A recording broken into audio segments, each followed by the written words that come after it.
ನಮಸ್ಕಾರ ಸ್ನೇಹಿತರೆ, ಎಸ್ಎಸ್ಕೆ ನ್ಯೂಸ್ಗೆ ಸ್ವಾಗತ. ಯಾವುದೇ ಭ್ರಷ್ಟಾಚಾರವಿಲ್ಲದ ಪ್ರಕರಣ ಬಳಸಿಕೊಂಡು ಮಾನ್ಯ ಮುಖ್ಯಮಂತ್ರಿ ಸಿದ್ದರಾಮಯ್ಯ ಅವರನ್ನ ಹತ್ತಿಕ್ಕಲು ಮುಂದಾಗಿರುವ ಕೇಂದ್ರ ಸರ್ಕಾರ.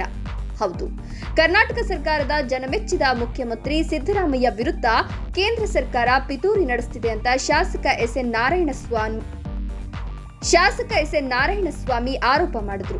ಶಾಸಕರ ಕಚೇರಿಯಲ್ಲಿ ಮಾತನಾಡಿ, ಪ್ರಧಾನಿ ಮೋದಿ, ಕೇಂದ್ರ ಸಚಿವ ಅಮಿತ್ ಶಾ ಸಂವಿಧಾನ ವಿರೋಧಿ ಕಾರ್ಯ ನಡೆಸುತ್ತಿದ್ದಾರೆ. ಇದ್ಯಾವುದು ಕೂಡ ಸಿದ್ದರಾಮಯ್ಯನವರು ಮುಖ್ಯಮಂತ್ರಿ ಆಗಿದ್ದ ಕಾಲದಲ್ಲಿ ನಡೆದಿರುವಂತದ್ದಲ್ಲ. ಇದರಲ್ಲಿ ಸಿದ್ದರಾಮಯ್ಯನವರ ಪಾತ್ರ ಏನಿದೆ?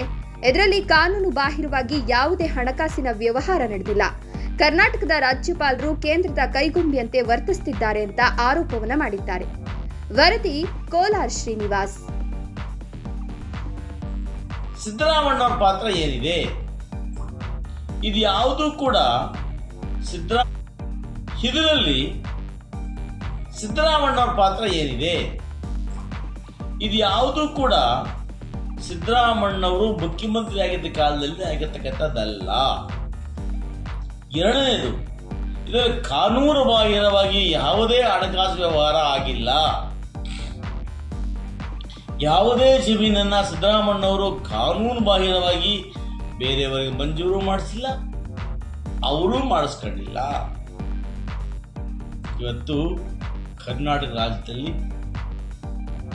ಒಬ್ಬ ಹಿಂದುಳಿದ ಜಾತಿಯ ವ್ಯಕ್ತಿ ಎರಡನೇ ಬಾರಿಗೆ ಮುಖ್ಯಮಂತ್ರಿ ಆಗ್ಬಿಟ್ಟಲ್ಲ ಅಂತೇಳಿ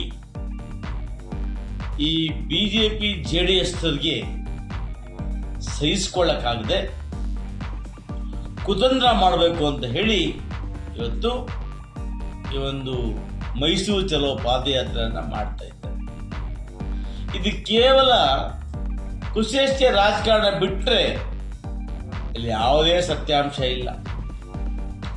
ಮೂಢ ಪಾದಯಾತ್ರೆ ಮಾಡೋದು, ಅವರೇ ಹೇಳೋದು ಈ ಪಾದಯಾತ್ರೆ ಒಳಗಡೆ ಸಿದ್ದರಾಮಯ್ಯ ರಾಜೀನಾಮೆ ಕೊಡ್ತಾನೆ ಅಂತೇಳಿ ಮಾಧ್ಯಮಗಳಿಗೆ ಹೇಳ್ತಕ್ಕಂಥದ್ದು. ಸಿದ್ದರಾಮಯ್ಯ ರಾಜೀನಾಮೆ ಕೊಡ್ಲಿಕ್ಕೆ ಲಂಚ ಹೊಡೆದಿದ್ದಾನ? ಯಾರನ್ನ ಆಸ್ತಿ ತಗೊಂಡಿದ್ದಾನ? 45 ವರ್ಷಗಳ ರಾಜಕೀಯ ಇತಿಹಾಸದಲ್ಲಿ ಒಂದು ಕಪ್ಪು ಚುಕ್ಕೆ ಇಲ್ಲದೆ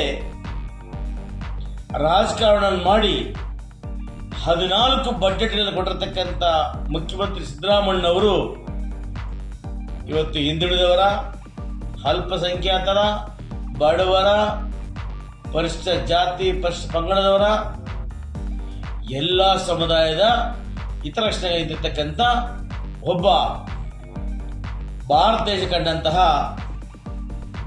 ವಿಶಿಷ್ಟ ವ್ಯಕ್ತಿಗಳಾದ ಒಬ್ಬ ರಾಜಕಾರಣ ನೀಡೋದಕ್ಕೆ ಇಚ್ಛೆ ಪಡ್ತೇನೆ. ಬಿಜೆಪಿ ಜೆಡಿಎಸ್ ಅವರಿಗೆ ಒಂದು ವರ್ಷ ಸುಮ್ಮನೆ ಇದ್ರು.